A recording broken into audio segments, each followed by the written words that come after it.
तो CFA level 1 की तैयारी में लगे हैं? अगर हाँ, तो जीडीपी को समझना कितना जरूरी है ये तो पता ही होगा।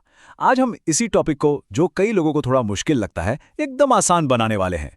और पता है कैसे? दो स्टूडेंट्स, राहुल और नेहा, इनकी कहानी के जरिए। चलिए शुरुआत करते हैं राहुल के एक सवाल से। और सच कहूं तो ये सवाल सिर्फ राहुल का नहीं, बल्कि बहुत से कैंडिडेट्स के मन में आता है। अरे भाई, जीडीपी के बारे में सुनते तो हम सब हर रोज हैं, न्यूज़ में, अखबारों में, लेकिन सीएफए एग्जाम के लिए इसे कैसे तैयार करें, कहां से शुरू करें? कोई बात नहीं, राहुल की इसी कंफ्यूजन को हम सब मिलकर दूर करेंगे। तो फिर सबसे पहला सवाल यही उठता है कि आखिर ये जीडीपी है क्या? चलिए इसको एकदम बेसिक से समझते हैं ताकि कोई भी डाउट बाकी ना रहे। देखिए, अगर आसान भाषा में समझना हो तो जीडीपी किसी भी देश की इकोनॉमी का एक, कह सकते हैं, सालाना रिपोर्ट कार्ड है। जी हाँ, एक रिपोर्ट कार्ड। ये हमें बताता है कि एक तय समय में, जैसे कि एक साल में, उस देश की सीमाओं के अंदर कुल कितने का सामान और सर्विसेज का प्रोडक्शन हुआ। और इसी एक नंबर से हमें अंदाजा लगता है कि देश की आर्थिक हालत कैसी चल रही है, मजबूत है या फिर थोड़ी सुस्त। अब आते हैं उस हिस्से पर जो सीएफए एग्जाम के नजरिए से बहुत बहुत जरूरी है, और वो है जीडीपी का फॉर्मूला। देखिए, जीडीपी कैलकुलेट करने के वैसे तो कई तरीके हैं, लेकिन हम उस मेथड पर फोकस करेंगे जिससे सबसे ज्यादा सवाल पूछे जाते हैं। जी, हम बात कर रहे हैं एक्सपेंडिचर मेथड की। हाँ, तो ये है वो formula GDP is equal to C plus I plus G plus X minus M. अब पहली नज़र में ये थोड़ा कॉम्प्लेक्स लग सकता है ना? पर यकीन मानिए, ये बहुत सिंपल है।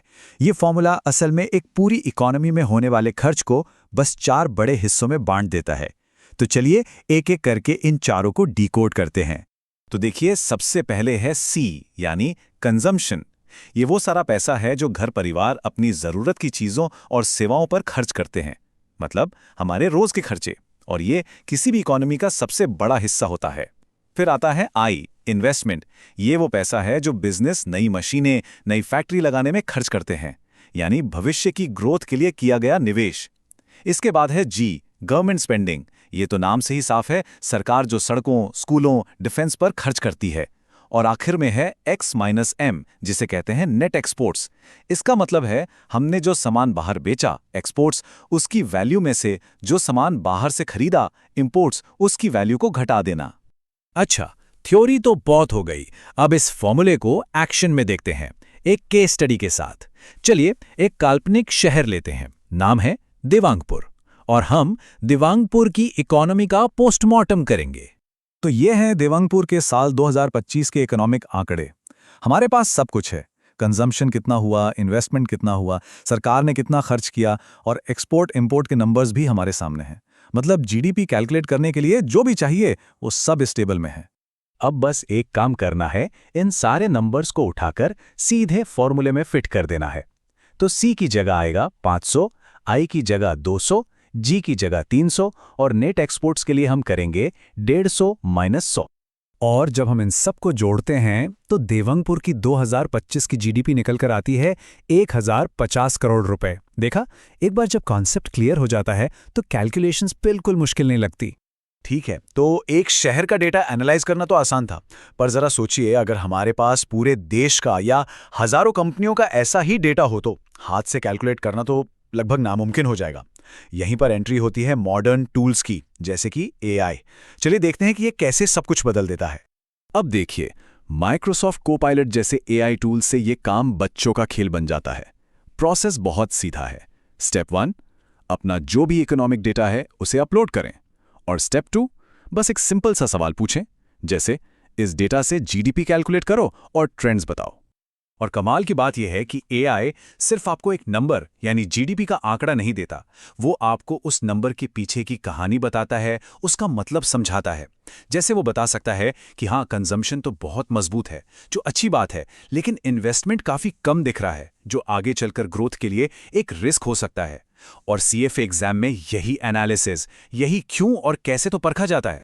तो नेहा ने बिल्कुल सही पॉइंट पकड़ा। असली खेल कैलकुलेशन का नहीं, बल्कि इंटरप्रिटेशन का है। एआई हमें उस आंकड़े को समझने और उसकी व्याख्या करने में मदद करता है। मतलब बात सिर्फ क्या की नहीं, बल्कि तो क्या की है।